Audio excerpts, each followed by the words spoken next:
Salut camarades, c'est parti pour une petite vidéo. Aujourd'hui, on va voir 5 clés pour devenir soudeur.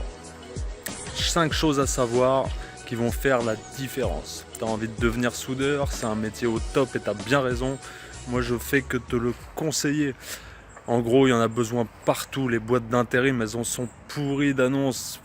Faut trop en profiter. C'est un métier où tu vas pouvoir faire du déplacement, autant à l'atelier, autant en chantier.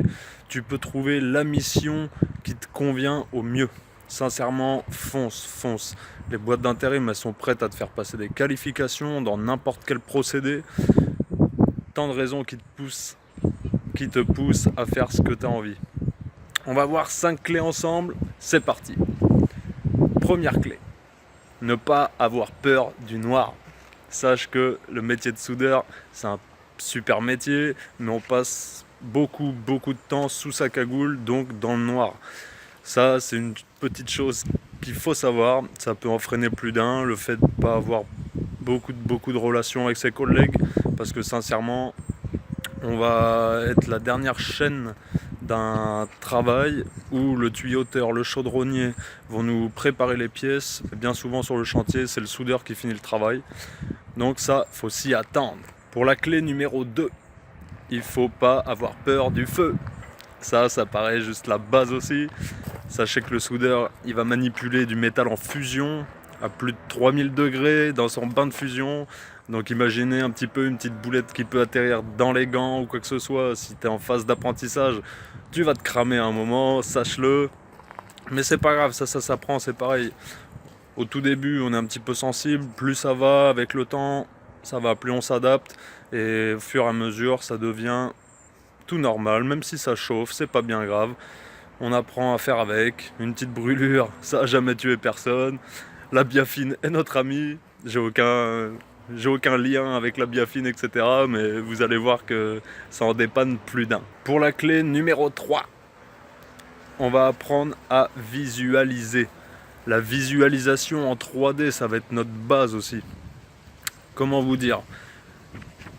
Une pièce qui n'est pas encore réalisée, il faut savoir se l'imaginer dans sa tête. Un tuyau qui va passer dans une pièce, une future bécane qu'on va pouvoir construire, je ne sais trop quoi. Ça, c'est un truc qu'il va falloir travailler. On va s'entraîner petit à petit à imaginer un cube, imaginer une sphère dans un cube. Petit à petit, on va peaufiner la visualisation et vous allez voir que ça deviendra même une pratique courante tous les jours. Vous allez pouvoir vous imaginer tout et n'importe quoi. Vous êtes sur une plage aux Bahamas, le cocotier, le petit cocktail qui va bien. Vous allez voir, ça va devenir hyper facile. Pour la clé numéro 4, ça va être manuel mais minutieux. Et ouais, on n'est pas en mode maçonnerie, on n'est pas au centimètre. Ici, on va plus souvent parler de millimètres, voire même de dixièmes de millimètre. C'est pour vous dire que la tolérance, elle est archi faible. On a des pièces très minutieuses pour certains, comme le nucléaire, le pharmaceutique, c'est hyper rigoureux. Là, on va demander de la précision, on va demander un polissage limite polymiroir à chaque fois. C'est pour vous dire que là, la précision va être de la partie. Si vous êtes minutieux, vous allez vous éclater. Autant dans la créativité, autant dans la minutie, ça va être au top. Clé numéro 5, le calme, la zen attitude. Ça va être aussi un des piliers du soudage. Quand on est sous la cagoule, on se met en mode, comment dire, transe. On fait plus qu'un avec le métal. On s'en fout de ce qui se passe autour. Le principal, c'est que le cordon il soit fait et bien fait. On se met en mode dans la matière et on suit ce qui se passe. On fait plus qu'un avec notre cordon et ça, c'est franchement un truc de fou. Quand on fait que souder au bout d'un moment, on est vraiment en fusion avec notre bain aussi et c'est ça que je trouve génial et que j'adore. Et que j'espère que tu vas réussir à trouver ce truc là qui est vraiment magique, parce que quand on trimballe un bain de fusion, je sais pas, ça... Tiens, vous voyez, j'ai même la chair de poule à vous en parler, c'est génial, et ça vous l'apprendrez qu'en y passant quelques heures sous la cagoule à faire cramer de la baguette, et vous allez voir, c'est un gros kiff. En tout cas, je vous pousse, mais sincèrement, je vous pousse, et c'est pas pour moi, c'est pour vous que je vous dis ça.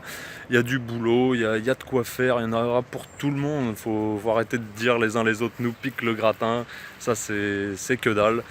En tout cas, si vous avez envie de pousser déjà un petit peu le vice du soudage, sachez que j'ai mis en place une petite formation sur le soudage à l'électrode enrobée. Il suffira de s'inscrire sur le lien qui apparaîtra juste en dessous de la vidéo et je vous montrerai avec un e-book et 3 vidéos gratuites tout ce qu'on peut faire dans le soudage.